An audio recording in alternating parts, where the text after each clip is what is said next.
எப்பவுமே என்ன நினைப்பேன் என்றால், பேச்சாளனும் ஒரு கலைஞன் தான் இல்லைங்களா? அப்படி தானே, பேச்சாளனும் ஒரு கலைஞன். ஆனால் எங்கள் கலை என்பது தனித்துவமான கலை. உடனே என்ன எழுத்தாளர்கள்லாம் வருத்தப்படுவாங்க, நீங்கள் மட்டும் என்ன 2 கொம்பு முளைச்சோம். அது இல்லை. எங்களுடைய கலை ஏன் தனித்துவமானது என்றால், ஒரு உதாரணம் சொல்கிறேன். ஒரு பாடகர் இருக்கிறார். இப்போ அவருக்கு மனசு சரியில்லைன்னு வைங்க, என்ன செய்வார்? வீட்டில் கதவை தாழ்பால் போட்டுட்டு தனியாக கூட பாடலாம். தனியாக பாடினாலே கூட அவருக்கு அந்த பாடுவதனுடைய இன்பம் கிடைக்கும். ஒரு நடன கலைஞர் இருக்கின்றார். அவங்க ப்ராக்டிஸ் பண்ணணும்னு சொன்னாக்க வீட்டில் யாரும் இல்லாட்ட கூட பாடலை போட்டுவிட்டு ஒரு நடராஜர் சிலை இருந்தால் போகிறோம், இல்லை அது இல்லாட்ட கூட இருப்பதாக பாவனை செய்து கொண்டு தனியாக ஒரு நடன கலைஞரால் நடனமாட முடியும். ஒரு ஓவிய கலைஞர் தனியாக யாருமே இல்லாமல் படம் வரையலாம் தானே, அப்படிதான் பல பேர் வரைவாங்க. ஐயா, நீங்கள் எல்லாருக்கும் டீ கொடுக்கறதுனா எனக்கு கூட நீங்கள் கொடுத்துருக்கலாம். அவர் கருமமே கண்ணா இருக்கார் இப்போ. அதனால பேசி முடிச்சப்புறம் கொடுத்துக்கலாம் ஐயா. தம்பி, பேசி முடிச்சப்புறம் கொடுத்துக்கலாம் ஐயா. இப்போ இதெல்லாம் பேச்சை கெடுக்கிறதுக்குன்னு நடுவில் சமோசா கொடுப்பது. இப்போ ஒரு வீணை இசைக்கலைஞர் தனியாக வீணை வாசிக்கலாம், ஒரு ஓவிய கலைஞர் தனியாக ஓவியம் வரையலாம். ஒரு சிற்பி பெரும்பாலும் தன் பக்கத்தில் யாரும் சிற்பம் செதுக்கும் போது இருப்பதை விரும்பவே மாட்டார், தனியா இருந்ததும் அவருக்கு அது வரும். ஒரு சமையல் கலைஞர் கூட யாருமே இல்லாட்ட கூட எனக்காக நான் சமைத்துக் கொள்வேன் என்று தன்னந்தனியாக சமைக்கலாம். எல்லா கலைஞர்களும் தனிமையில் தன்னுடைய கலையை ஆற்றுகிற போது இன்பம் காண முடியும். ஆனால் ஒரே ஒரு கலைஞர் மாத்திரம் தனியாக தன்னுடைய கலையை ஆற்றினால் அவங்கள ஹாஸ்பிட்டலில் சேர்த்துருவாங்க. அது யார் என்பது நான் சொல்லாமலேயே உங்களுக்கு விளங்கும். பேச்சாளர்கள் தான் அவர்கள். இப்போ எனக்கு மனசு சரியில்லைன்னு நம்ம வீட்டில் தனியாக போய் பேச முடியுமா? ஒரு இடத்துல உடனே நேத்தி மட்டும் நல்லா தான் இருந்தாங்க, காலையில் கூட நல்லா பேசிட்டு இருந்தாரு, என்ன ஆச்சோன்னு தெரியலன்னு மருத்துவமனையில் சேர்த்துருவாங்க. அதில் பேச்சு என்கிற ஒரு கலை மாத்திரம் 2 பரிமாணங்கள் கொண்டது. இது இட்ஸ் அ ஒன் வே பாத், இல்லை இட்ஸ் அ 2 வே பாத். நாங்கள் உங்களிடம் வருகிற போது நீங்கள் எங்களிடம் வர வேண்டும். ஏதோ ஒரு பாதையில் நாம் சந்தித்துக் கொள்வோம். அதனால நீங்கள் அதில் வருவதற்கு விருப்பம் உள்ளவர்களாக இருக்கிறீர்களா என்று நாங்கள் அறிந்து கொள்வதற்கான ஒரே வழி உங்களினுடைய கைத்தட்டல் மாத்திரம்தான். அதனால் இப்போ சில புத்தக கண்காட்சிகளில் நான் பேசுகிற போது கீழே கமெண்ட்ல எழுதுறாங்க, இந்த அம்மா அடிக்கடி கைத்தட்ட சொல்லுகிறார்கள். இந்த கீரியும் பாம்பும் சண்டை விடுறவர் கூட அப்படித்தான் சொல்லுவார். அவரும் ஒரு கலைஞர் தானே, அவருக்கும் அந்த உற்சாகம் தேவைப்படுகிறது தானே. எனவே கொஞ்சம் கூட சோர்வு இல்லாமல், இல்லை சோர்வு இருந்தாலும் சோர்வு இல்லாத மாதிரி ஒரு நடிப்பு நடித்து தொடர்ந்து நீங்கள் ஊக்கத்தோடு கைத்தட்ட, ஊக்கம் அது கைவிடல் ஏன் சொல்லியிருக்காங்க, இதுக்கு தான் இன்னைக்கு தலைப்பு. கைவிடாமல் நீங்கள் கைத்தட்டுவதற்காகத்தான் இந்த தலைப்பு. அதனால் உற்சாகத்தோடு இருக்கிற உங்களுக்கு என்னுடைய பணிவன்பு கலந்த வணக்கங்கள். முதலில் இந்த புத்தக கண்காட்சிகளில் தமிழகம் எங்கும் நடக்கின்ற மிகச்சில அல்லது நிறைய புத்தக கண்காட்சிகளில் நான் பேசி வருகின்றேன். இது எனக்கே ஒரு உற்சாகம் தருகின்ற ஒரு முயற்சியாக அது இருக்கிறது. என்னவென்று சொன்னால், புத்தக கண்காட்சிக்கு வருகிற எல்லாருமே தீவிர இலக்கியத்தோடு பரிச்சயம் உள்ளவர்கள் என்று நாம் நினைக்க முடியாது. அப்படிதானங்களே ஐயா? தீவிர இலக்கியத்தோடு பயிற்சி இருக்கிறவர்கள் என்பவர்கள் வாசகர்களிலேயே ஒரு சிறு அளவுதான் இருப்பார்கள். அப்ப புத்தக கண்காட்சிகளை நடத்துகிற அரசினுடைய மற்றும் பப்பாசியினுடைய குறிக்கோள் என்னவென்றால், தீவிர இலக்கியங்களை படிப்பவர்களை மாத்திரம் வளர்த்தெடுப்பது அல்ல. ஒருவேளை உங்களில் சில பேர் படிக்கிற வழக்கத்துக்கு இன்னும் வரவில்லை என்று சொன்னால், நிறைய பேர் இருப்பீங்க, அதுவும் நாகர்கோவில் மாதிரியான பகுதியில் நிறைய படிக்கிறவர்கள் இருக்கிறார்கள். ஒருவேளை அந்த முயற்சியில் சில பேருக்கு தோல்வி ஏற்பட்டது என்றால், வாசிப்பிலே அவர்களுக்கும் ஆர்வத்தை ஏற்படுத்துவதற்காகத்தான் அரசு இவ்வளவு பெரிய முயற்சியை எடுத்து நடத்துகிறது. இப்போ நீங்கள் பாருங்க, அவங்க வருவாய்த்துறை அலுவலர்லேருந்து எல்லாருக்குமே எத்தனை வேலைகள் அவர்களுக்கு இருக்கிறது. உங்கள் டெப்டி கலெக்டர் சார் வீட்டை அம்மாவும் அந்த பையனோடய வந்திருக்காங்க. பல அலுவல்கள் இருக்கின்றன. என் கூட வந்து அவங்க அனுதிப்பா சொன்னாங்க, எந்த நேரமும் வேலை இருக்கிறது. அரசு அலுவலகங்களில் மாத்திரம் இல்லை, எல்லா அலுவலகங்களுமே இப்போ அப்படிதான் இருக்கு.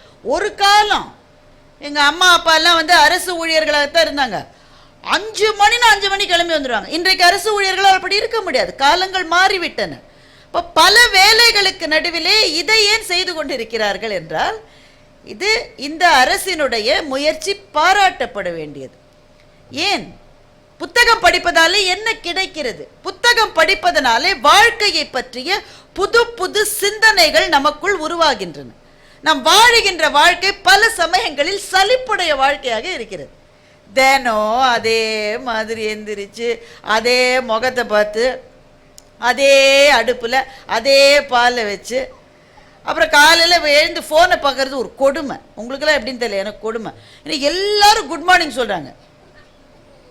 உடனே ஒரு மலரை போட்டு குட் மார்னிங், உடனே ஒரு பறவை பறக்கிறத போட்டு குட் மார்னிங். ஏன் இவ்வளோ பேர் குட் மார்னிங் சொல்கிறீங்க? நீங்கள் சொன்னதுனால இந்த காலை இனிய காலை ஆகிவிட போகிறதா, இல்லை நீங்கள் சொல்லலைன்னா இந்த காலை மோசமான காலையாக மாறிவிட போகிற? அதில் சில பேர் சொல்லுவாங்க, நான் பல முறை குட் மார்னிங் அனுப்பிச்சா நீங்கள் அதுக்கு பதிலே போடலன்னு. என்னையா பதில் போடுவேன் அதுக்கு? இப்போ இது எல்லாம் அதே தான் நடக்குது வாழ்க்கையில், இல்லை? யோசிச்சு பாருங்க. அதே மாதிரி அலுவலகத்துக்கு வரோம், அதே மேலதிகாரி தான். தினம் தினம் ஒரு மேலதிகாரியை நமக்கு மாற்றுகிறார்களா? வாய்ப்பில்லை, வாய்ப்பில்லை ராஜா, வாய்ப்பில்லை. மேலதிகாரி அதே ஆளு தான். சரி, அவராவது ஒரு நாள் சிரிச்ச முகமா இருக்காரா? இல்லை, அவர் என்னைக்கும் அதே மாதிரி கடுகடுன்னு தான் இருக்காரு. இது எப்போ முடிக்க போறீங்க? டெட்லைன் என்ன? தினம் இதை கேட்குறாரு. சரி, எல்லாம் முடிச்சு வீட்டுக்கு வரோமே, வந்த உடனே இன்னைக்கு லஞ்சு நல்லா இருந்ததுன்னு ஒரு பிள்ளை ஒரு நாள் சொல்லியிருக்கா நம்ம கிட்ட? சொல்லுங்க, எவ்வளோ தாய்மார்கள் இருக்கீங்க? ஒரு நாள் சொல்லியிருக்கார். நாமே போய் கேட்போம், ஏண்டா அப்படியே சோத்தை மிச்சம் வச்சிருக்க? இது சோற, இது சோற. ரேகாவுடைய அம்மாவை பாரு, சப்பாத்தியும் பன்னீர் குருமாவும் அனுப்பிச்சிருக்காங்க. நீ என்ன அனுப்பிச்சிருக்க? அதே சோறு அதே குழம்பு, ஒரு பாராட்டு கிடையாது. இரவு படுக்க போகிற போது கணவர் அதே மாதிரி நான் படுக்க போகிறேன், மனைவி வீட்டு கதவை பூட்டியிருக்கான்னு பார்த்து கொசுவத்தியை அணைச்சி ஏற்றிட்டு பால் வந்து உர குத்துவாங்க சில வீட்டிலலாம், அடுத்த நாள் தயிர் வேணும்னு அதற்கு பிறை குத்தி விட்டு எல்லா வேலையும் முடித்து அதே மாதிரி படுத்து அலாரம் வைக்கிற போது எவ்வளவு சலிப்பாக இருக்குல்ல? ஏதாவது புதுசாக இருக்கா வாழ்க்கையில்? இந்த வாழ்க்கையை புதிதாக மலர்ந்து மனம் வீச செய்ய வேண்டும் என்றால் அதற்கு ஒன்னே ஒன்று தான் நம்ம செய்யணும். ஒன்னே ஒன்று தான். ஒவ்வொரு நாளும் ஒரு அரை மணி நேரத்தை ஒரு புத்தகத்துக்காக கொடுக்க வேண்டும் என்பதை ஒரு கட்டுப்பாடாக, ஒரு டிசிப்ளினாக, ஒரு வாழ்க்கை கோட்பாடாக வைத்து கொண்டால் முதல்ல படிக்கும்போது கஷ்டமாக தான் இருக்கும். உங்களுக்கு என்ன சொல்லிடுவீங்க? இங்கேயே பல பேர் கேட்பாங்க, புத்தகம் வாங்கியிருப்பீங்க ஐயா இல்லைங்களா? வாங்கியிருக்கீங்களா இல்லையா? வாங்கியிருக்கீங்க. உடனே வீட்டம்மா என்ன கேட்பாங்க? போன வருஷம் வாங்கின புத்தகம் என்னாச்சு? அதையே இன்னும் படிக்கலை. படிக்கணும் தான் எடுக்கிறேன், 2 பக்கத்துலேயும் அப்படியே கண்ணை இழுக்குது. இதுக்காக நீங்கள் பயப்படாதீங்க, எல்லாரும் அப்படி தான் ஆரம்பிப்பாங்க. ஆரம்பிக்கிற போது அப்படி தான் இருக்கும். ஆனால் அதை ஒரு கட்டுப்பாடாக, ஒரு கோட்பாடு, செய்தே தீர வேண்டும் அப்படின்னு ஒரு நமக்கு நாமே விதித்து கொண்ட ஒரு கட்டளை போல அதை பின்பற்றினால் ஒரு 30 நாள், 1 மாதம், 1.5 மாதம் இதை செய்தால் போதும். நீங்கள் படிக்கிற புத்தகங்களிலிருந்து வாழ்க்கையினுடைய வாசல்கள் மிக விரிவாக தெரிவதற்கு வாய்ப்புகள் இருக்கிறது. இங்கதான் உட்கார்ந்துட்டு இருக்கோம், இதே நாகர்கோவில் தான், இதே வேளிமலை தான், இதே தெரு தான், இங்கே தான் இருக்கோம். ஆனா நம்மால் ரஷ்யாவிலே இருக்கிற உறைபனியை உணர முடிகின்றது. சென்னையிலே இருக்கின்ற கடும் வெப்பத்தை உங்களால் தகிக்க தகிக்க உங்களுடைய தோலிலே அதை உணர முடிகின்றது. நீங்க அங்க போகணும்ன்றது அவசியம் இல்லை. முத்துலிங்கம் என்கின்ற அபாரமான ஒரு தமிழ் எழுத்தாளர் இருக்கிறார். இங்க இருக்கிற பல, இங்க அம்மா வந்து சொன்னாங்க, இங்க எல்லாரும் பேச போறாங்க, நீங்களாம் கிளம்பி வாங்கணும். இனிமே அப்படி சொல்லாதீங்க. ஏனென்றால் இந்த புத்தக கண்காட்சி நடத்துவதனுடைய நோக்கம் நீங்களும் புத்தக கடைகளில் இருக்க வேண்டும் என்பதை தவிர இங்கே வந்து இருக்க வேண்டும் என்பதற்காக. அங்க ரொம்ப நேரம் நின்று கால் வலித்து ஒரு சேஞ்ச் வேணும்னா தான் இங்க வரணுமே தவிர உங்களுடைய வேலை புத்தக கடையில இருப்பது தான். நீங்க முத்துலிங்கம் என்கின்ற எழுத்து, இவர்கள் எல்லாம் தமிழுக்கு கிடைத்த வரம், வேற என்ன சொல்ல முடியும்? முத்துலிங்கத்தினுடைய கதைகளை படிக்கிற போது எத்தனை வாசல்கள் நமக்கு திறக்கின்றன. அவர் ஈழத்து எழுத்தாளர். ஈழத்திலே யாழ்ப்பாணத்தில் இருக்கிற கொக்குவில் என்கின்ற ஊரை சேர்ந்தவர் தான் முத்துலிங்கம். கொக்குவில் என்ற ஊருக்கு நான் போனதில்லை. யாழ்ப்பாணம் வரை போயிருக்கிறேன். யாழ்ப்பாணத்தில் ஒரு ஆட்டோ வச்சுக்கிட்டு கொக்குவில் போகணும்னா ஆட்டோக்காரர் என்கிட்ட கேட்குறாரு, அது எங்கே இருக்குன்னு கேட்குறாரு. அவ்வளவு சின்ன ஊர். யாழ்ப்பாணத்தில் இருக்கிற ஒரு ஆட்டோக்காரருக்கு கூட தெரியாத ஊர். ஆனால் எனக்கு அந்த ஊரை பற்றி எல்லாம் தெரியும். அந்த ஊரில் என்ன தெரு இருக்கிறது என்று தெரியும், அந்த ஊரில் என்ன கோவில் இருக்கிறது என்று தெரியும், அந்த கோவிலிலே இருக்கிற அந்த தெருவுக்கு நடுவில் ஒரு கிணறு இருக்கிறது என்ற தகவல் எனக்கு தெரியும். எப்படி?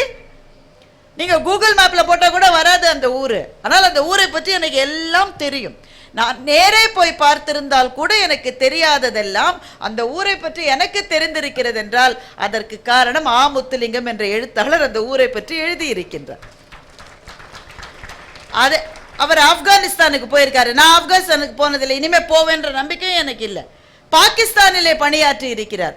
ஆப்பிரிக்காவிலே இருக்கிற மிக மிக மிக வறுமை வாய்ந்த நாடான சியாரோ லெனன் என்ற நாட்டிலே அவர் வேலை செய்திருக்கிறார். இந்த நாடுகளுக்கெல்லாம் நான் போனதில்லை, இனிமேலும் போக போவதில்லை. ஆனால் இந்த நாடுகளை பற்றி எனக்கு தெரியும், அங்கே என்ன இருக்கிறது என்று எனக்கு தெரியும். ஏனென்றால் எழுத்து என்பது, புத்தகம் என்பது புது புது வாசல்களை நமக்காக திறந்து கொண்டே இருக்கிற ஒரு அமுத சுரபி. அப்போ சலிப்பு தருகிற நம்முடைய அன்றாட வாழ்க்கையிலிருந்து நமக்கு ஒரு விலக்கு வேண்டும் என்றால், சாளரங்கள் திறக்க வேண்டும் என்று சொன்னால் புத்தகங்களை தவிர நமக்கு வேறு வழி இல்லை, வேறு கதி இல்லை. இதை உங்களிடம் சொல்லுவதற்காகத்தான் பேச்சாளர்களை இங்கே கூப்பிடுகிறார்களே தவிர வேறு எதற்காகவும் இல்லை. ஒவ்வொருவர் ஒவ்வொரு மாதிரி அதை சொல்ல போறோம். நாஞ்சில் நாட்டு கதைகளை பற்றி அவர் சொல்ல போகிறார், தொன்மத்திலே இருக்கின்ற அழகியலை பற்றி. எல்லாமே எல்லாத்துக்கும் ஒரே ஒரு கருத்து தான், புத்தகங்களை நோக்கி இதுவரை பயணப்படாதவர்களை அதற்கு செலுத்த. இப்போ நாகர்கோயில் எடுத்துக்கோங்க. நான் நாகர்கோயிலுக்கு வருவது இதுதான் 2வது முறை. முதல் முறையும் ஒரு புத்தக கண்காட்சி ஒரு 4 வருஷத்துக்கு முன்னாடி ஏதோ நான் வந்தேன். அப்போதும் சரி இப்போதும் சரி வந்துவிட்டு பேசிவிட்டு உடனே திரும்பி போகிற போல தான் அந்த பயண திட்டத்தை அமைக்க முடிந்தது. ஆனால் உங்கள் ஊரை பற்றி எனக்கு நிறைய விஷயங்கள் தெரியும். பார்வதிபுரம் என்று உங்கள் ஊரிலே ஒரு பகுதி இருப்பது எனக்கு தெரியும். நான் இருக்கிற சென்னையிலேயே நான் வசிக்கிற சாலி கிராமத்துக்கு அடுத்து என்ன இருக்குன்னு எனக்கு தெரியாது.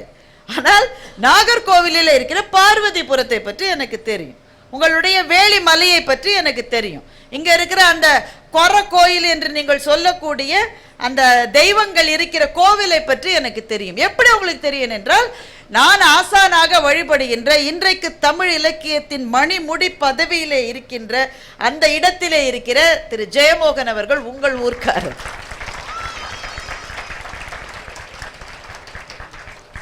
அப்போ எழுத்தாளர்களால் தான் அதை உருவாக்க முடியும்.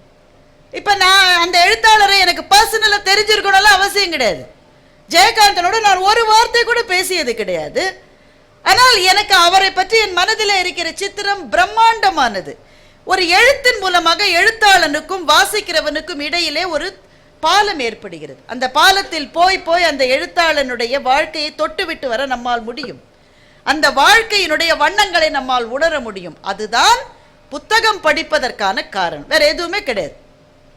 புத்தகத்தை படிக்கிற மனதிலே வாழ்க்கையை வாழுவதற்கான சில விஷயங்கள் தெளிவா தெரியும் நமக்கு.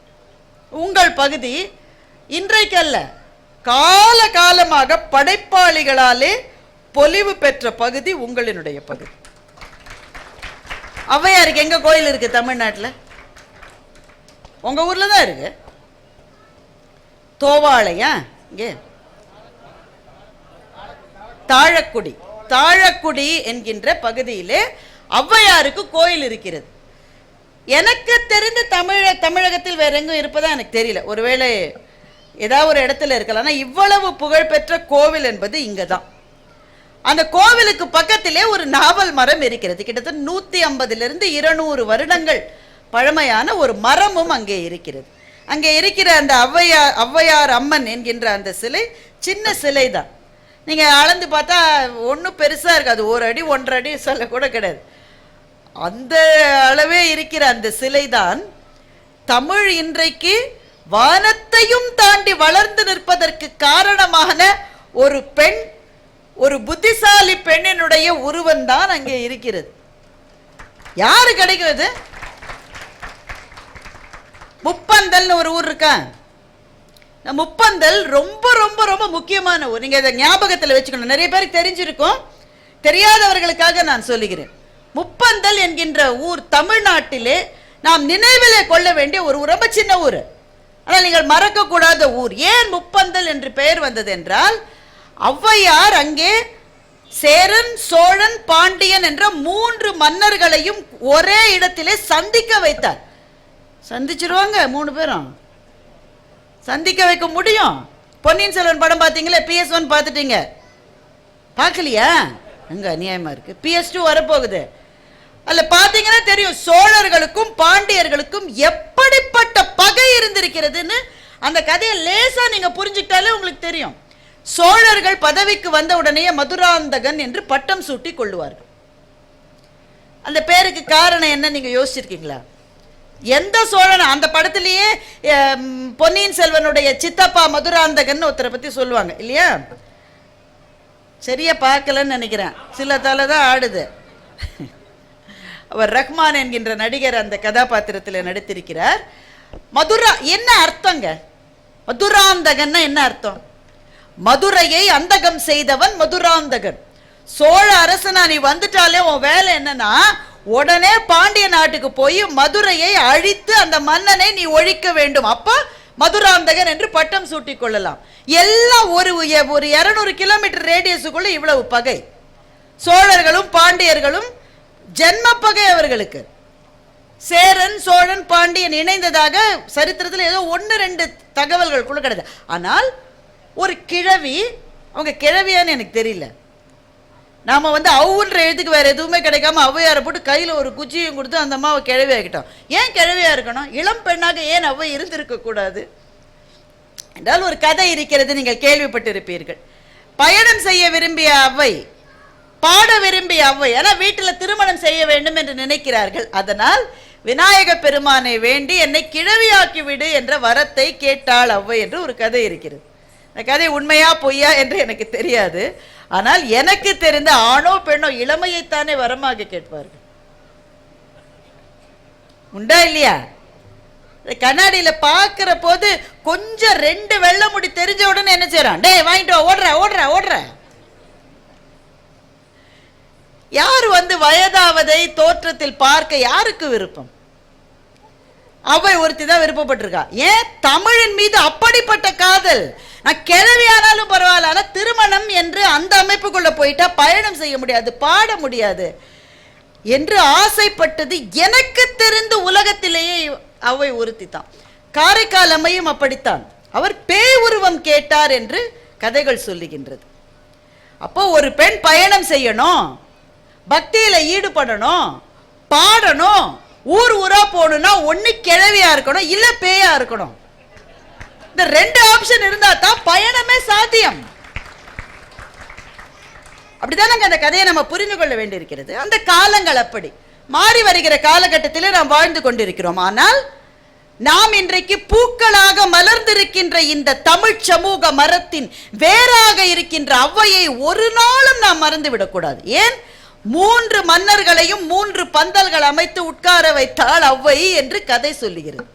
ஒத்த பார்க்க மாட்டான், ஒத்த மூஞ்சி திரும்பி கூட பார்க்க மாட்டான். ஆனா 3 பேரையும் அழைத்து கொண்டு ஒன்றாக வைத்து ஒரு திருமணம் அங்கே நடந்து கொண்டிருக்கிறது. கல்யாணத்துக்கு வாங்கன்னு சொல்லி 3 பேரையும் கூப்பிட்டு மூவரையும் ஔவை வாழ்த்தினாள். எப்படி வாழ்த்தினாள்? நல்லா இருங்க, இன்னும் நிறைய ஜெயிச்சு நிறைய செல்வந்த 3 பேரும் இன்று போல் எப்போதும் ஒற்றுமையாக இருங்கள் என்ற வாழ்த்தை ஔவை சொன்னதாக நம்முடைய இலக்கியம் சொல்லும். இது உங்கள் பகுதியிலே இது இருக்கிறது என்றால் அம்பாசிடர்ஸ் என்று இன்றைக்கு சொல்லுகின்றோம். அமைதிக்காக பறக்கின்ற வெண்புறாக்கள், அதனுடைய ஆரம்பம் ஔவையிடமிருந்து தான் துவங்கியது என்று நான் சொல்லுகிறேன். இப்ப தர்மபுரியிலே இருக்கிற தகடூரில் அதியமான் ஆட்சி செய்தான். அதியமானுடைய அரசவை புலவராக ஔவை இருந்திருக்கிறார். அதியமானுடைய ஒரு ஃப்ரெண்டுன்னு கூட சொல்லலாம். நீங்க சங்க பாடல்களை படித்தால் அந்த உணர்வு தான் வருது. ஒரு ஃப்ரெண்டு. அதியமானுக்கும் காஞ்சிபுரத்திலே இருக்கிற தொண்டைமானுக்கும் போர் உருவாகுவதற்கு ஒரு சூழ்நிலை வந்தது. அப்போ ஔவை தூதுவரா. இப்ப நீங்க இந்த லாஜிஸ்டிக்ஸை நீங்க புரிஞ்சுக்கணும். தகடூர் அதியமானுடைய ஊர், அது தர்மபுரி. இன்றைக்கு இருக்கிற தர்மபுரி அது. தொண்டைமானுடைய ஊர் காஞ்சிபுரம். என்னையா டிஸ்டன்ஸ் ரெண்டுத்துக்கும்? ஒரு 200 கிலோமீட்டருக்கு மேலே இருக்கும் கட்டாயமாக. 200 கிலோமீட்டரை ஒரு வயசான பொண்ணு எப்படி கடந்து வந்திருப்பா? இந்த மாதிரி இது இருக்கா? 4 லேன் ரோடு இருக்கா? பறக்கிற டாடா சுமோ கார்கள் இருக்கிறதா? என்ன இருந்தது? எதுவுமே கிடையாது.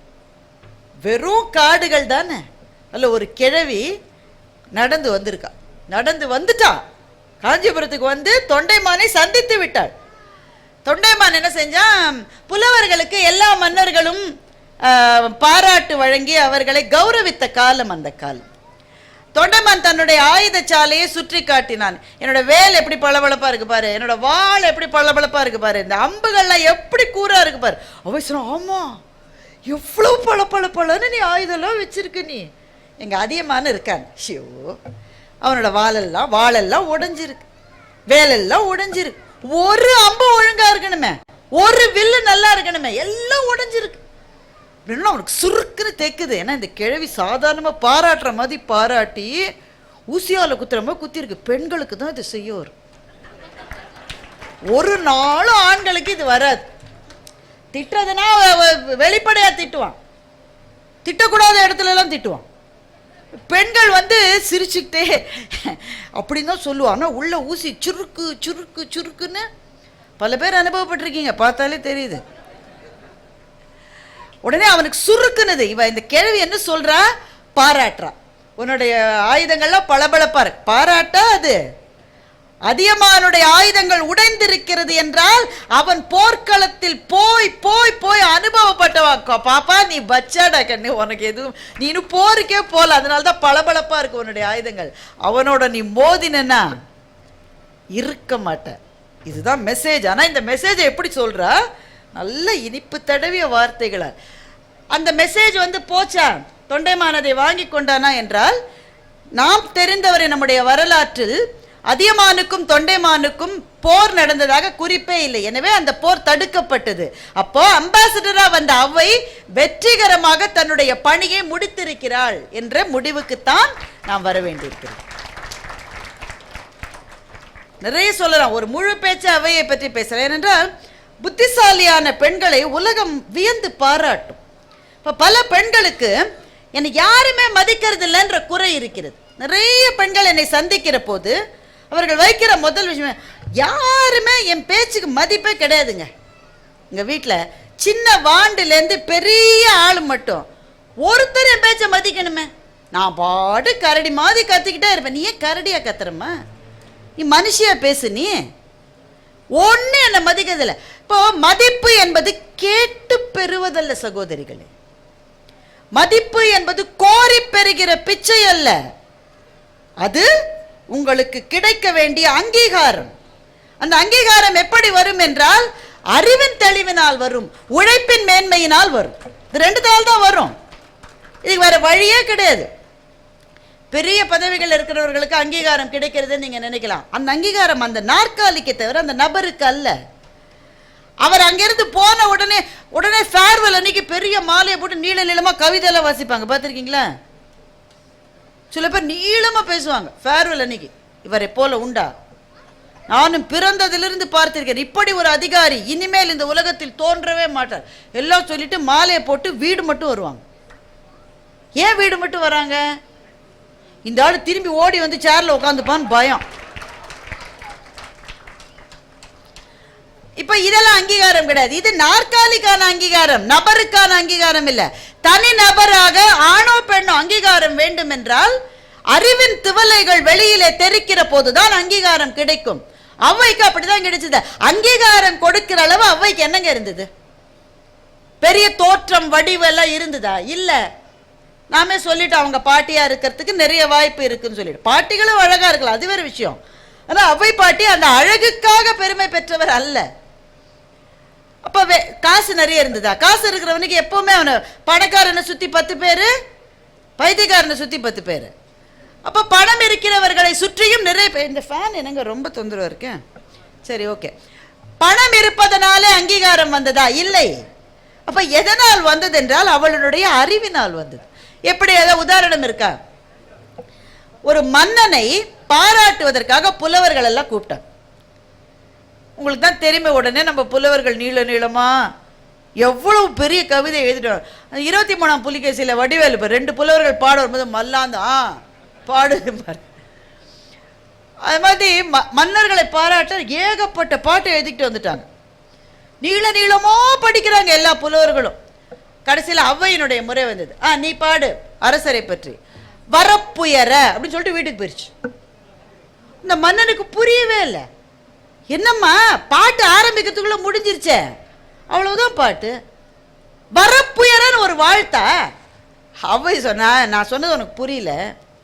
வரப்புயர நீர் உயரும், நீர் உயர நெல் உயரும், நெல் உயர குடி உயரும், குடி உயர கோல் உயரும், கோல் உயர கோன் உயர்வான் என்று ஔவை சொன்னார். ஒரு வரப்பு உயர்ந்திருக்கிறது என்றால் இந்த வரப்பை நல்லா எடுத்து கட்டியிருக்காங்கன்னா நீர் தேங்கும், நீர் உயரும். நீர் வளம் நன்றாக இருந்ததென்றால் பயிர் நன்றாக இருக்கும். பயிர் நன்றாக இருந்தால் மாத்திரம்தான் ஒரு சமூகத்தில் மக்கள் நன்றாக வாழ முடியும். மக்கள் நன்றாக வாழ்ந்தால் அரசன் தானாவே நல்லா இருப்பான்ப்பா, நான் வாழ்த்தணும்னு அவசியம் இல்லைன்றத வரப்புயர்ன்ற ஒரு சொல்லுல சொல்லிட்டு இந்த அம்மா வந்திருக்குன்னா, இத்தனை பெரிய ஒரு படைப்பாளி, ஒரு புத்திசாலி, தமிழ் சமூகத்தினுடைய விவேகத்தினுடைய ஆணி வேர் என்று நான் மதிக்கின்ற அவை இந்த பகுதியிலே இருந்து இத்தனை செயலையும் செய்திருக்கிறாள் என்றால், இங்கே வாழ்கிற நீங்களும் கொடுத்து வைத்தவர்கள். அவை பாடிய அந்த தமிழை தாய்மொழியாக கொண்டு இருக்கிற நாம் எல்லாருமே கொடுத்து வைத்திருக்கிறோம். இன்டெலிஜென்ஸ் என்றது மொழியினால மாத்திரம் வரையறுக்கப்படுவது அல்ல. மொழி அறிவு என்பது ஒரு பெரிய அறிவு. ஆனால் புத்திசாலித்தனம் என்பது மொழி அறிவு மாத்திரம் இல்லை, அதையும் தாண்டிய விவேகம். அதனால்தான் வள்ளுவன் ஒரு இடத்தில் கூட குறளில் தமிழ் என்ற சொல்லை பயன்படுத்தவே இல்லை. எங்கே இருக்கா திருக்குறள்ல தமிழ்? எங்கே எதிர்க்கார? கிடையாது. இன்னும் சொல்ல போனால் திருவள்ளுவர் என்று நாம் வணங்குகிற அவருடைய பெயரே வள்ளுவரா என்பது உறுதி செய்யப்படவே இல்லை. ஒரு எங்கே பெயரை போட்டிருக்காரா? ஒரு சிற்பி எங்காவது தன்னுடைய சிற்பத்தில் பெயரை போட்டுக் கொள்வானா? நண்பர்களே, அது அவர்களுடைய தர்மம், அது அவர்களுடைய தன்னறம். ஒரு சிற்பி கூட பேரை போட்டுக்க மாட்டான். நாம தான் ஒரு லைட் வாங்கி கொடுத்துட்டு அதுல முக்காவாசி நம்ம பேரை எழுதிப்போம். இருக்கிற 64 சிற்பங்களை செதுக்கி இருக்கிற சிற்பி யாருங்க? சிற்பி யாருக்கா தெரியுமா? இங்க உங்களுடைய தானுமாலயன் ஆலயம் இருக்கிறது, எவ்வளவு சிற்பங்கள் இருக்கு. சிற்பி பேர் என்ன தெரியாதுங்க, தெரியக்கூடாது. அதுதான் அவர்களினுடைய அறம். அப்படித்தான் வள்ளுவன் ஒரு சிற்பி மாதிரி திருக்குறள் என்று வழங்கப்படுகிற இலக்கியத்தில் தன் பெயரை எங்கேயுமே வள்ளுவன் பதிந்தது இல்லை. அந்த குறள் என்பதனாலே, ஒருவேளை அவர் சார்ந்த சமூகத்தினுடைய பெயர் என்பதனாலே வள்ளுவன் என்ற பெயர் மரியாதைக்காக திரு அதிலே சேர்ந்து திருவள்ளுவர் என்று நாம் ஒரு ரெஃபரன்ஸுக்கு சொல்றோமே தவிர அவர் பெயர் அதுதான் என்பதற்கு ஒரு விதமான சான்றையும் அவர் விட்டு செல்லவில்லை. அப்போ மாமேதைகள், விவேகிகள் அப்படித்தான் இருப்பார்கள். அவர்கள் ஒரு மக்கள் திரளுக்கு, ஒரு ஜாதிக்கு, ஒரு சமயத்துக்கு, ஒரு மொழி பேசுபவர்களுக்கானவர்கள் அல்ல, அவர்கள் உலகத்துக்கு பொதுவானவர்கள். ஔவையும் அப்படித்தான். அப்படிப்பட்ட மாபெரும் விவேகியினுடைய மண் இந்த மண். அந்த ஔவைதான் ஊக்கமது கைவிடேல் என்று சொல்லியிருக்கின்றனர். ரொம்ப சந்தோஷம். சென்னையிலேருந்து இந்த இடத்துக்கு இந்த புத்தக கண்காட்சியில் கலந்து கொள்வதற்கு ஒரு பெரிய ஏரியாவில் நடத்துகிறீங்க. பார்க்கவே சந்தோஷமாக இருக்குது. சில இடத்துல இடம் கம்மியாக இருக்கும், அதுக்குள்ளே கஷ்டப்பட்டு பண்ணுவாங்க. உங்களுக்கு பெரிய இடம் இருக்குது அப்படிங்கிறது ரொம்ப மகிழ்ச்சியாக இருக்கிறது. நமக்கு கொடுத்துருக்கக்கூடிய தலைப்பின் பெயர் ஆனா ஆவண்ணா. அது என்ன ஆனா ஆவண்ணா அப்படின்னா, அதுக்குள்ளே என்ன வேணாலும் அதுக்குள்ளே கொண்டு வந்துடலாங்கிறதுக்காண்டி இந்த ஆனா ஆவண்ணா அப்படின்னு ஒரு தலைப்பு. நான் இது மாதிரியான நிகழ்வுகளுக்கெல்லாம் போகிறப்ப பெரும்பாலும் என்ன பண்ணுவோன்னா, ஒரு தலைப்பு இருந்தாலும் கூட அங்கே வந்திருக்கக்கூடியவர்களிடம் உங்களுக்கு என்ன மாதிரியான விஷயங்கள் வேண்டும் என்று கேட்டு தெரிந்து கொள்வது ஒரு நமக்கு சௌரியமாகவும் இருக்கும். ஏன்னா நமக்கு தெரிஞ்சதை சொல்கிறத விட உங்களுக்கு என்ன வேணுமோ அதை பேசினா சற்று கவனித்து கேட்பீங்க அப்படிங்கிற ஒரு நம்பிக்கையில். அதனால் ஒரு மைக்கு உள்ளே கொடுப்போம். நான் என்ன தலைப்பில் பேச வேண்டும் என்று நீங்கள் ஆசைப்படுகிறீர்கள், அதை நான் ஆனாவுக்குள்ளே கொண்டு வந்துடுறேன். சரியா?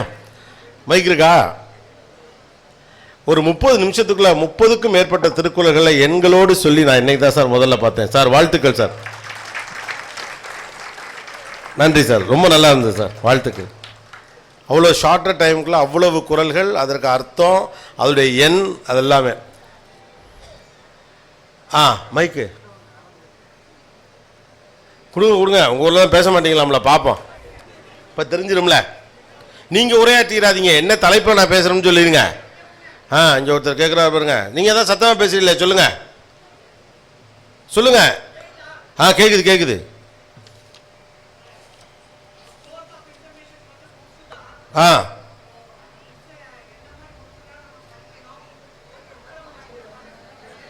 ஓகே, என்ன மாதிரி புக்கெல்லாம் படிக்கணும்? Source of information comes from book. அதனால என்ன மாதிரி புக்கு படிக்கணும்?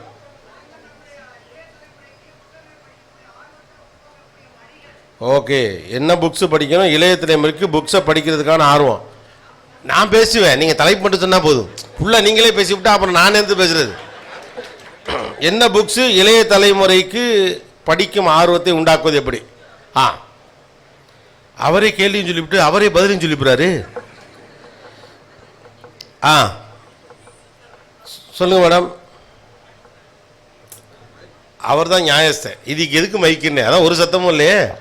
வணக்கம் சார். வணக்கம் சார், இந்த கல்விங்கிற இதில் பேசணும் சார். கல்வியில் நீங்கள் ஏற்கனவே நல்ல ஃபர்ஸ்ட் ரேங்க் எடுக்கக்கூடியவங்களை பற்றி பேசியிருக்கிறீங்க. அப்புறம் லாஸ்ட் பெஞ்சஸை பற்றி பேசியிருக்கீங்க. இந்த மிடிலாக உள்ள ஒரு மாதிரி படித்து பாஸ் ஆகி போனவங்களையும் பற்றி பேசியிருக்கிறீங்க.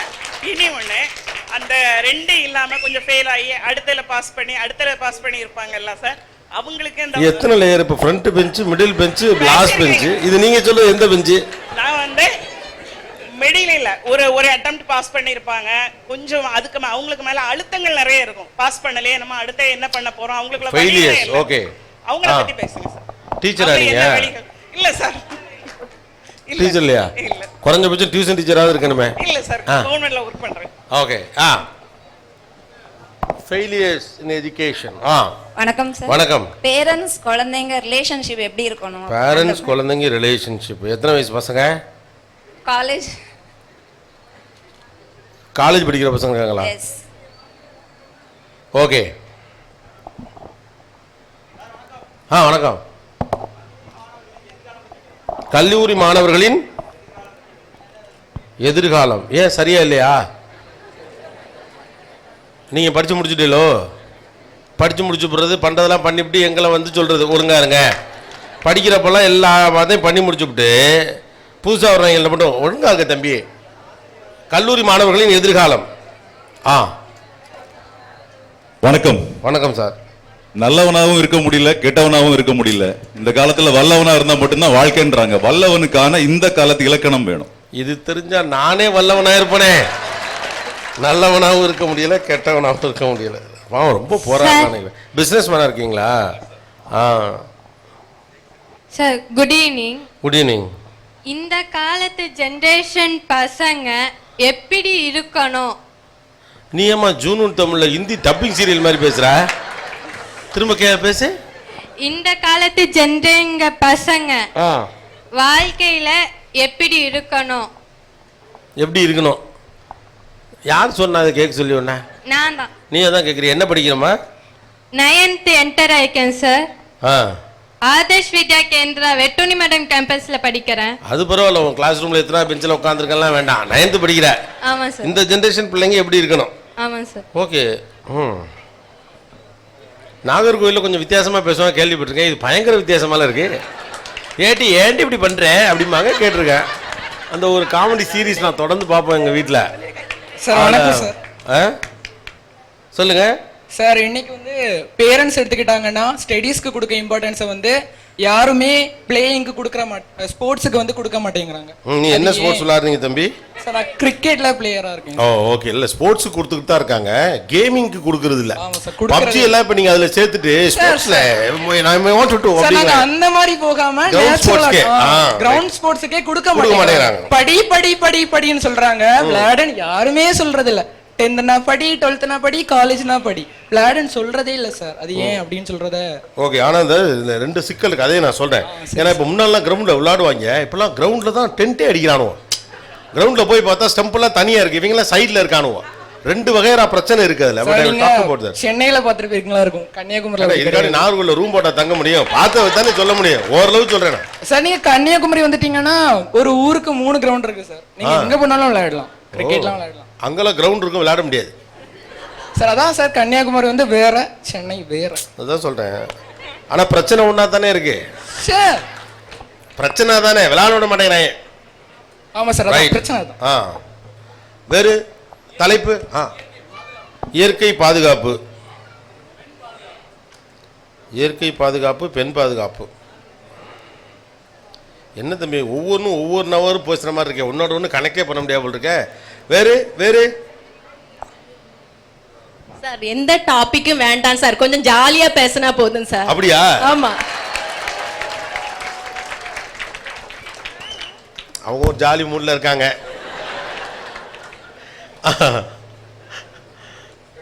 வேறு அவங்க தலைப்பு வேண்டான்னு சொல்லிட்டாங்க. இருந்தாலும் நான் யோசித்த தலைப்பு வந்து இந்த தலைமுறை வந்து பெற்றோர்களை வந்து மதிக்காம வளர்றாங்க, கொஞ்சம் வித்தியாசமா. நம்ம அப்பாக்களை வந்து நம்ம எப்படி பார்த்தோமோ அப்படி பார்க்காம நம்ம வந்து இந்த தலைமுறையுமே ஒரு தோழனா வளர்க்கும் போது அவங்க வித்தியாசமா வளர்றாங்க. அதை நம்ம ஒரு எப்படி வளர்க்கலாம் பிள்ளைகளை? இப்ப பிரச்சனை நம்ம வளர்க்கறத பத்தி சொல்றீங்களா, பிள்ளைங்க மதிப்பளிக்கலைன்னு சொல்றீங்களா? மதிக்க மாட்டேங்கிறாங்க. என்ன படிக்கிறாப்ல உங்க பிள்ளை? சின்ன பசங்க தான், 4ஆம் கிளாஸ் 2ஆம் கிளாஸ் தான். அவன் மதிக்கிறானா இல்லையானே தெரியாது. எப்பன்னு இப்பே டயர்ட் ஆயிட்டீங்கன்னா அவன் 12th எல்லாம் வந்தானா எவ்வளவு கஷ்டம் இருக்கு. இப்பே பதட்டமா இருக்கோ? எல்லாருக்கும் சேர்த்து தான், அக்கா பிள்ளைங்க எல்லாருக்கும் சேர்த்து. ஓ, எல்லாரும் சேர்த்து. பாவம் அவங்க பிள்ளை மதிக்கலன்னா கூட தாங்கிக்கலாம். அக்கா பிள்ளை, தங்கச்சி பிள்ளை யாருமே மதிக்கலைங்கிறாப்ல. Okay okay, last one. என்ன மற்றவங்களுக்கு ஓகே போலாமா? Anything else? வீட்டையும் நாட்டையும் காக்கிற மாதிரி படிப்பா? எல்லா படிப்புமே அதுக்கு தானே இல்லையா? வீட்டையும் நாட்டையும் காப்பதை போன்ற படிப்பு. வீட்டையும் நாட்டையும். இளைஞர்கள் தவறான பாதைக்கு போகிறார்கள். சரி சார், வணக்கம் சார். தற்கால கல்வி முறையும் மாணவர்களின் எதிர்காலம். தற்கால கல்வி முறையும் மாணவர்களின் எதிர்காலம். இப்ப கல்வி முறையில் என்ன பிரச்சனை? போஸ்ட் கொரோனாவுடைய இம்பாக்ட். அது வேணா சொல்லலாம். பட் கல்வி முறையை வந்து எப்போதுமே நம்ம கொஸ்டின் பண்றோம். ஆனா கொஸ்டின் பண்றவங்களுக்கு கல்வி முறையை பத்தி ஏதாவது ஐடியா இருக்கான்னு தெரியல. இப்ப இருக்க கல்வி முறையில் என்ன பிரச்சனை? இது ஒரு ஆன்லைன் எஜுகேஷன் மாதிரி போயிட்டு இருக்கு. அது கல்வி முறை இல்ல, அது இப்போ வந்து சூழ்நிலை. அந்த technological oriented technology oriented online education சிக்கல்கள் பத்தி பேசுறீங்க. ஆமா, அதோட இம்பாக்ட் என்னங்கறத சொல்லுங்க. ஓகே போலாமா? ஸ்டார்ட் பண்ணிட்டா? சார் வந்துருங்க. போதும் போதும், வருது இருக்குன்னா சொல்லிடுங்க. ஆல் குட், போலாமா? சார், அச்சம்ன்ற வார்த்தையை பிரித்து பயம். பயம் என்ன புரியல? பயம் எதெல்லாம் பத்தி பயப்படுறோம் இன்னைக்கு, அந்த மாதிரியான ஒரு விஷயம். பயம் வேணுமா அந்த மாதிரி கேக்குறீங்க? பயந்துட்டு இருக்கோம். அது என்னென்ன மாதிரியான பயங்கள்? நீங்க வேற ஏதோ தனிப்பட்ட முறையில் கேக்குறீங்க, அதை தலைப்பா சொல்றீங்க. என்ன பயம்? உங்க மனைவி வந்திருக்காங்களா இல்லையா? இல்ல, பக்கத்துல இருக்காங்க. அப்புறம் என்ன பயம் தான்? அதனாலதான் தைரியமா பேசுறேன். இல்ல இல்ல, அதாவது ரெண்டு இருக்கு. பயத்திலையும் வீரத்திலையும் ரெண்டு விதமான வீரம் இருக்கு. மைக் வாங்கிருங்க. ஒரு 1000 பேர் ஒரு இடத்துல நின்னாங்களாம். 1000 பேர் ஒரு இடத்துல நின்றுருக்காங்க. அப்போ என்ன பண்ணியிருக்காங்க, ஒரு அனௌன்ஸ்மெண்ட்டு இந்த மாதிரி வந்திருக்கு. சார் மாதிரி ஒருத்தர் சொல்லியிருக்காரு ஒரு அனௌன்ஸ்மெண்ட்டு, யாரெல்லாம் பொண்டாட்டிக்கு பயப்படுறவங்களோ அவங்கெல்லாம் இந்த பக்கமாக வந்துருங்க. முதல்ல 2 பேர் வந்திருக்காங்க, அப்புறம் 4 பேர் வந்திருக்காங்க, 8 பேர், 10 பேர், 100 பேர் வந்து கிட்டத்தட்ட பார்த்தா எல்லாம் வந்துட்டாங்க. ஒரே ஒரு கேரக்டர் மட்டும் இந்த பக்கம் நிற்கிது. So the award goes to அப்படின்னு பொண்டாட்டிக்கு பயப்படாதவரே அப்படின்னு சொல்லி அவருக்கு ஒரு இதை கொடுக்கலான்னு பார்த்தா அவர்கிட்ட கேட்டிருக்காங்க, நீங்கள் உங்கள் பொண்டாட்டிக்கு பயப்பட மாட்டீங்களா? 999 பேர் ஒரு பக்கம் வந்துட்டாங்க, உங்களுக்கு பயம் இல்லையா அவங்க மனைவியை பார்த்து அப்படின்னு. அவர் சொல்லியிருக்காரு, இல்லை இல்லை, என் பொண்டாட்டி கூட்டம் இருக்க பக்கம் போகக்கூடாதுன்னு சொல்லியிருக்கா, அதனால நான் இங்கே நிற்கிறேன் அப்படின்னு இருக்காரு. அது மாதிரி அவர் ஏதோ ஒன்று பயம், அது என்ன பயம்னு எனக்கு தெரியல, அதை நானே கண்டுபிடிச்சி குறுப்பேற்றி ரொம்ப நல்லா இருக்கு தம்பி, நல்லா இருக்கு, என்னன்னே புரியாம. எனியோ யுவர் டாபிக்ஸ் ஆர் என்ன புக்ஸு இளைய தலைமுறைக்கு சஜஸ்ட் பண்ணலாம், என்ன புக்ஸ் எல்லாம் படிக்கணும், இளைய தலைமுறை வாட்ஸ்அப் இளைய தலைமுறைக்கு ஆர்வத்தை உண்டாக்க, புத்தகம் படிக்கும் ஆர்வத்தை உண்டாக்க என்ன செய்ய வேண்டும், கல்வியில் ஃபெயிலியர் கேட்டகரியில் இருக்கக்கூடியவங்க ரெண்டாவதாக அடுத்த ஒரு ஆப்ஷன் இருக்குது அல்லது அடுத்த சான்சஸ் இருக்கிறத அவங்கள மோட்டிவேட் பண்ணணும். பேரண்ட்ஸ் குழந்தை ரிலேஷன்ஷிப், கல்லூரி மாணவர்களின் எதிர்காலம், இன்னும் நல்லவனாகவும் கெட்டவனாகவும், நல்லவனாக இருக்கும்ல கெட்டவனாக இருக்கும்ல வல்லவனாக இருப்பது எப்படி, இந்த ஜெனரேஷன் பிள்ளைகள் எப்படி இருக்கணும், அது வந்து இந்த ஜெனரேஷன் பிள்ளைகள் எப்படி இருக்கணும், அந்த கொஸ்டின் இது. அப்புறம் ஸ்டடீஸ், ஸ்போர்ட்ஸ் படிக்க தான் சொல்கிறாங்க, விளையாட விட மாட்டேங்கிறாங்க, இயற்கை பாதுகாப்பு, பெண் பாதுகாப்பு, இந்த தலைமுறை பெற்றோர்களை மதிப்பதில்லை, வீட்டையும் நாட்டையும் காக்கும் படிப்பு, தற்கால கல்வி முறை, டெக்னாலஜி ஓரியன்ட், ஆன்லைன் எஜுகேஷன், அச்சம், பயம். அப்பா நான் ரிவர்ஸ்லேருந்து வரவா, அச்சம் பயம். அவர் என்ன நினச்சிக்கிட்டு கேட்டாருன்னு தெரியல, பட் அது ரொம்ப முக்கியமான ஒரு தலைப்பு போல் எனக்கு படுகிறது. இன்றைக்கி இருக்கக்கூடிய எல்லாருக்கும் உள்ளுக்குள்ளே சின்னதாக ஏதோ ஒரு அச்சம் இருக்குது. என்ன அச்சம்னே தெரியாது. டெய்லி அப்பப்போ பார்த்தீங்கன்னா நமக்கு எல்லாமே இருக்க மாதிரி இருக்கும், ஆனால் சின்னதாக ஒரு பயம் இருந்துக்கிட்டே இருக்கும். எதுக்குன்னே தெரியாது. உலகத்தில் எனக்கு தெரிஞ்சு பெரிய டிசீஸ் இந்த கொரோனாவோட ஒரு டிசீஸ் இருக்குன்னா அதுக்கு பேர் என்னமோ மாதிரி இருக்குன்னு ஒரு நோய் இருக்குது. அந்த நோய்க்கு இது வரைக்கும் எவனும் மருந்து கண்டுபிடிக்கல, தடுப்பூசியும் இல்லை, எப்போ வரும்னு சொல்ல முடியாது. வந்தால் அது பெரிய ஆபத்து. காலையில் எந்திரிச்ச உடனே என்னமோ மாதிரி இருக்கும், ஏன்னே தெரியாது. என்னமோ மாதிரி இருக்குன்னு சொல்லிட்டு இவங்க இன்னொருத்தவங்களும் ஃபோன் பண்ணி இந்த மாதிரி என்னமோ மாதிரி இருக்கு, என்னன்னே தெரியலை அப்படின்னு இவங்க அவங்களுக்கு ஃபோன் பண்ணுவாங்க. அவங்க சொல்லுவாங்க, நைட்டு சரியாக தூங்கியிருக்க மாட்டேன், இன்னும் சத்து நேரம் படுத்து தூங்கி இருந்துச்சு, காலைல ஒரு சூடாக காப்பியை குடிச்சு நல்லா இருப்போகுது அப்படிம்பாங்க. ஒரு 8 மணிக்கு திரும்ப ஃபோன் பண்ணுவாப்புல, நீ சொன்னபடி காலையில் எழுந்திரிச்சு குளிச்சு காப்பி கீப்பி எல்லாம் குடிச்சாச்சு, அது என்னன்னே தெரியல, மசன்னு இருக்குது மண்டைக்குள்ளே. உடனே அவங்க கேட்பாங்க, இது வீட்டில் பிரச்சனையா, காலேஜில் பிரச்சனையா, இல்லை அந்தந்த கேட்டகரிக்கு கேட்பாங்க. கணவரோட பிரச்சனையா, பாய் ஃப்ரெண்டோட பிரச்சனையா, சாப்பாட்டில் பிரச்சனையா, பிள்ளைகளால் பிரச்சனையா, எதுன்னு தெரிஞ்சால் நானே சொல்லிட மாட்டேனா, என்னன்னு தெரியல, ஆனால் என்னமோ மாதிரி இருக்குது. ஆனால் ஒழுங்காக கிளம்பி வேலைக்கு போ, இல்லை வேலையை பாரு, சரியாயிரும். ஒரு 11 மணிக்கு ஃபோன் பண்ணுவாப்புல திரும்ப, நான் என்னென்னமோ பண்ணி பார்த்துட்டேன், என்னன்னே தெரியலை, என்னமோ மாதிரி இருக்கு.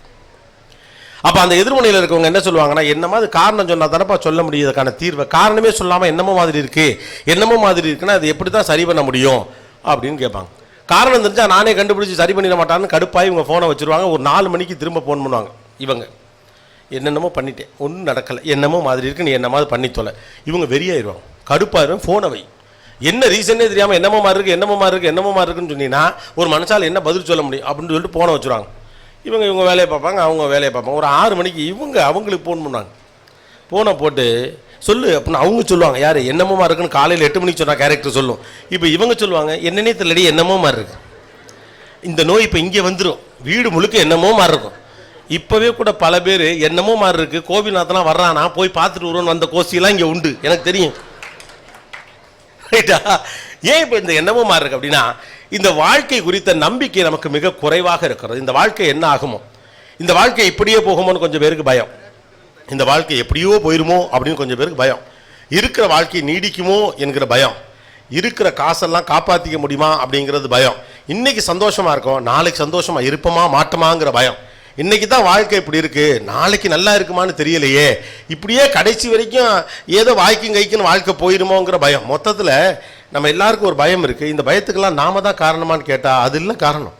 இந்த பயம் எல்லாத்துக்கும் பின்னால் இருக்கக்கூடியது மகிழ்ச்சியாக இருப்பது என்பது பாவம் என்று நமக்கு சொல்லப்பட்டிருக்கு. டோன்ட் பி ஹாப்பி, சந்தோஷமாலாம் இருக்கக்கூடாது.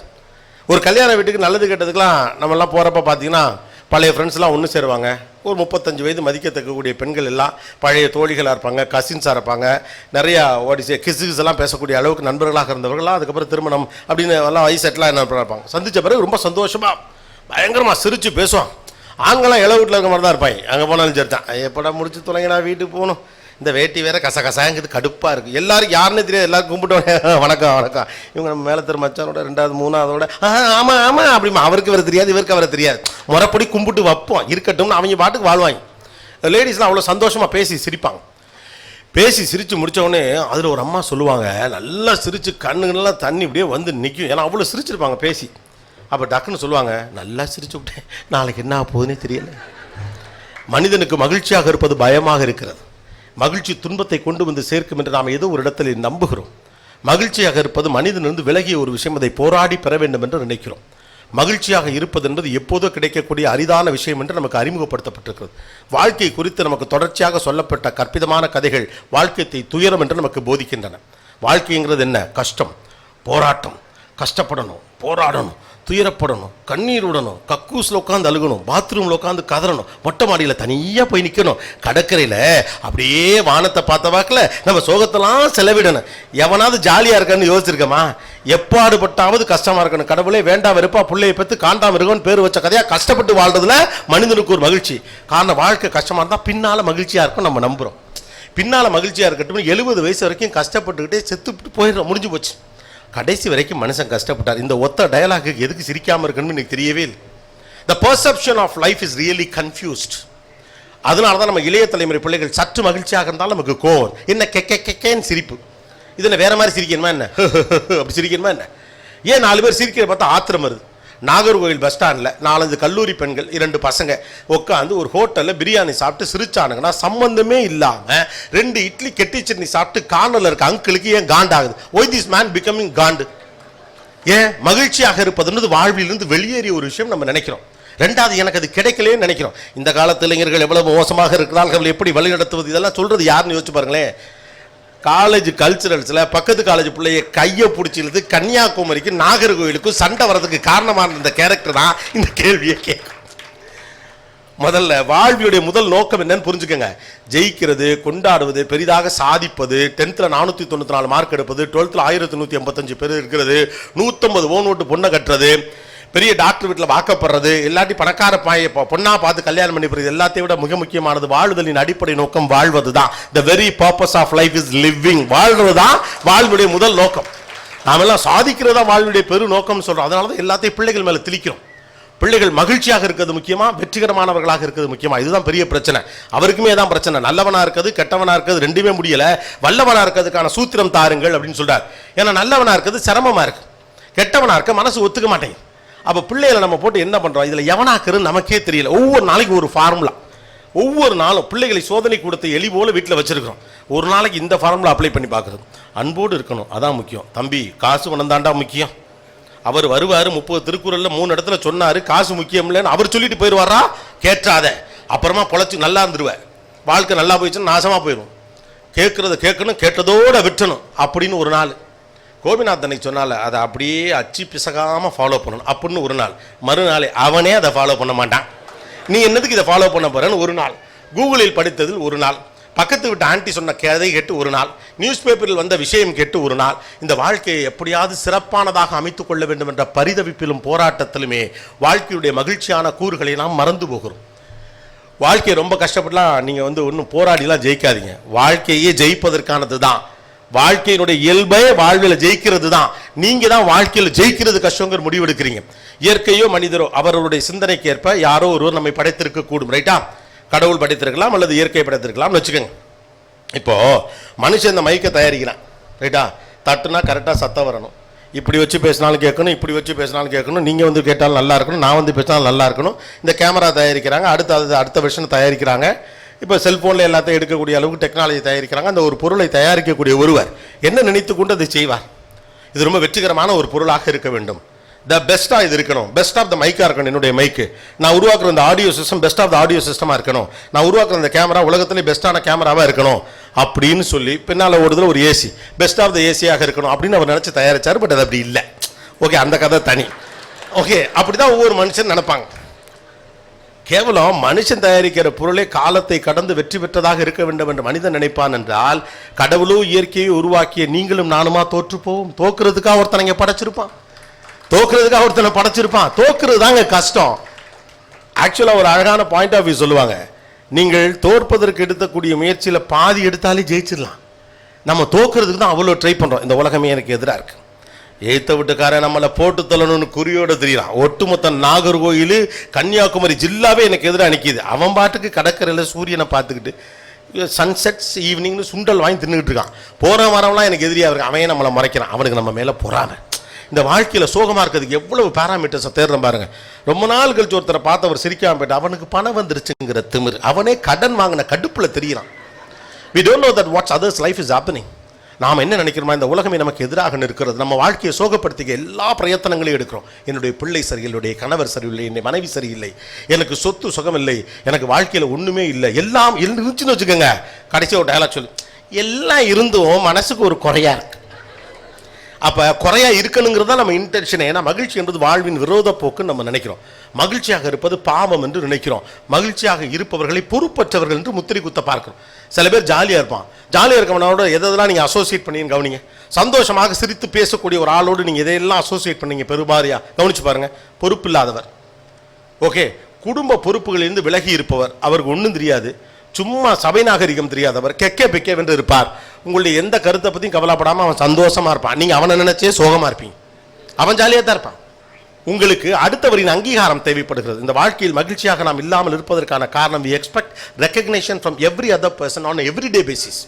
முன்னால கூட பரவாயில்லை, இந்த இளைய தலைமுறை பிள்ளைகள்லாம் 10 வருஷத்துக்கு முன்னால் நீங்கள்லாம் என்ன சொன்னீங்கன்னு உங்களுக்குலாம் ஞாபகம் இருக்கா? இப்போ 18 வயசுல இருக்க நீங்கள் 12 வயசுல இருக்கப்போ கூட நம்ம வீட்டில் எதிர்த்து என்ன பேசியிருப்போம்? நீ ஏன் சித்தப்பா பற்றி கவலைப்படுற, நீ ஏன் அத்தையை பற்றி கவலைப்படுற, நீ ஏன் மாமா பற்றி கவலைப்படுற, அவங்க சொன்னால் நமக்கு என்ன, அடுத்தவர்களை பற்றி கவலைப்படாத ஒரு அற்புதமான வாழ்க்கையை வாழ வேண்டும், அப்படித்தான் இருக்க வேண்டும் அப்படின்னு பயங்கர பிம்பிலிக்கு பிலாப்பி விட்ட பகையரா முழுக்க இன்னைக்கு 21 வயசுல இன்ஸ்டாகிராமில் எவனா கமெண்ட் சொன்னால் கூப்பிடப்படுது அழுகுறாங்க. இதுக்கு மாமா மச்சன் சொன்னதுக்கே கேட்டுக்கிட்டு பேசாமல் இருந்திருக்கலாம். மாறிடுச்சா உலகம்? டெக்னாலஜி தான் மாறி இருக்கு. மனசு அதை விட பன்மடங்கு பின்னால போயிருக்குது. யாரோ ஒருத்தன் கூட நம்மளை தப்பா சொல்லிடக்கூடாதுன்னு கவலைப்படுறான். யாருன்னே தெரியாது. உங்களை காண்டேத்துறது தான் அவனுடைய அடிப்படை நோக்கமே. அவன் காண்டேத்துறதுக்கு தானே இருப்பான். லைஃப் நம்ம எங்கெல்லாம் கொண்டு சுருக்கிக்கிறோம் பாருங்க. 1000 அன்பான மனிதர்கள் சுற்றி இருந்தாலும் கூட அவர்களை பற்றி சற்றும் கிஞ்சித்து எதை பத்தியுமே கவலைப்பட மாட்டேன். ஆனா நம்ம குடும்பத்தில் நம்ம குறை சொல்றதுக்கு ஒரு கேரக்டர் பாருங்க. நம்ம வாழ்க்கையை அவங்ககிட்ட கொண்டு போய் அடமானம் வைப்போம். இதை செஞ்சு அந்த ஆள் என்ன சொல்லுவான், இப்படி பண்ணிட்டு அந்த ஆள் என்ன சொல்லுவான், நீங்க என்ன பண்ணாலும் அவன் நொய் தான் சொல்லுவான். ஆனா முழுக்க முழுக்க இந்த ஒட்டுமொத்த வாழ்க்கையை எங்க கொண்டு அடமானம் வைக்கிறோம்? தன்னை பற்றி தவறாக யார் கருத்து சொல்லுவார்களோ அவருடைய குட் புக்ஸுக்குள்ள இடம் பெறுவதற்கு நீங்க ட்ரை பண்ணிட்டே இருக்கீங்க. நீங்க எல்லாருமே கவனிச்சு பாருங்க. எல்லார் குடும்பத்திலையும் ஒரு கேரக்டர் இருக்கும். அந்த கேரக்டர் நீங்க என்ன பண்ணாலும் உங்களை தப்பு தான் சொல்ல போகுது. ஆனா நம்ம வாழ்க்கை கடைசி வரைக்கும் அவனை திருப்திப்படுத்துறதுலே போயிடும். உங்களுக்கு பிடிக்காதவர்கள் அல்லது உங்களை பிடிக்காதவர்களை பற்றி உங்கள் வாழ்க்கையை முழுக்க நீங்கள் யோசித்துக் கொண்டிருந்தால் உங்களை பிடித்த 100க்கும் மேலானவர்களை நீங்கள் இழக்க வேண்டியவர். அவங்க தான் உங்களுக்கு உண்மையான சந்தோஷம் தரவும். ஆனால் நம்ம அட்டென்ஷன் முழுக்க எங்கே இருக்குது? ஒரு பர்ஃபெக்ட் லைஃபை வாழணும்னு ஆசையாக இருக்குது. What is call perfect life? இந்த பர்ஃபெக்ட் லைஃப்னு அவங்களே டெஃபினேஷன்லாம் வச்சிருக்காங்க. இப்படிலாம் இருந்தால் பர்ஃபெக்ட் லைஃப், இப்படிலாம் இருந்தால் பர்ஃபெக்ட் லைஃப். இந்த உலகத்தில் சூப்பர் லைஃப்னு ஒன்று கிடையாது, சுமார் லைஃப்னு ஒன்று கிடையாது. அவன் லைஃப் அவனுக்கு சூப்பர், அவ்வளவுதான். வாச்சது தான் பொண்டாட்டி, வாச்சது தான் புருஷன், ரைட்டா? Don't expect too many things in life. Life is so simple, don't complicate it. இந்த வாழ்க்கையில் நீங்கள் மகிழ்ச்சியாக இருக்க வேண்டும் என்றால் என்ன செய்ய வேண்டும்? சும்மா இருக்கணும் போதும். அதை சொதப்பாம, காம்ப்ளிகேட் பண்ணாம, கடுப்பேத்தாம, இது என்னன்னே தெரியாத அளவுக்கு குழப்பிக்காம இருந்தா போதும்.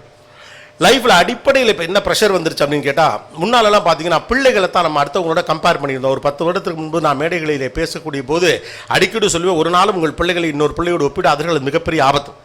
இப்போ சமீபமான சில விஷயங்களை ஸ்டாட்டிஸ்டிக்ஸை டேட்டாஸ்லாம் எடுத்து பார்க்குறப்ப என்ன தோணுதுன்னா, பிள்ளைகளை கம்பேர் பண்ணுறது கூட பரவாயில்ல போல் இருக்கு. இப்போ நம்ம இன்னொருத்தரோட நம்மளை கம்பேர் பண்ணுறது தான் ரொம்ப அதிகரிச்சு.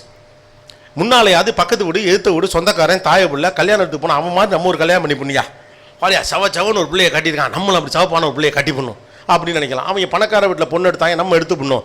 மாப்பிள்ளை பாரு படித்தவராக இருக்கா, நம்மளும் எடுத்துடணும், இந்த ஜில்லாவை தாண்டி வெளியில் எடுக்கிறோம் அப்படின்னு பட்டான். இப்போல்லாம் சோஷியல் மீடியா தான், யாருன்னே தெரியாது. சம்மந்தம் இல்லாதவெல்லாம் கார் வாங்கினேன்னு சொன்னால் நம்மள்ட்ட கார் இல்லைங்க, அவங்ககிட்ட கார் இருக்கு போடுறான். உங்களுக்கு என்ன போ?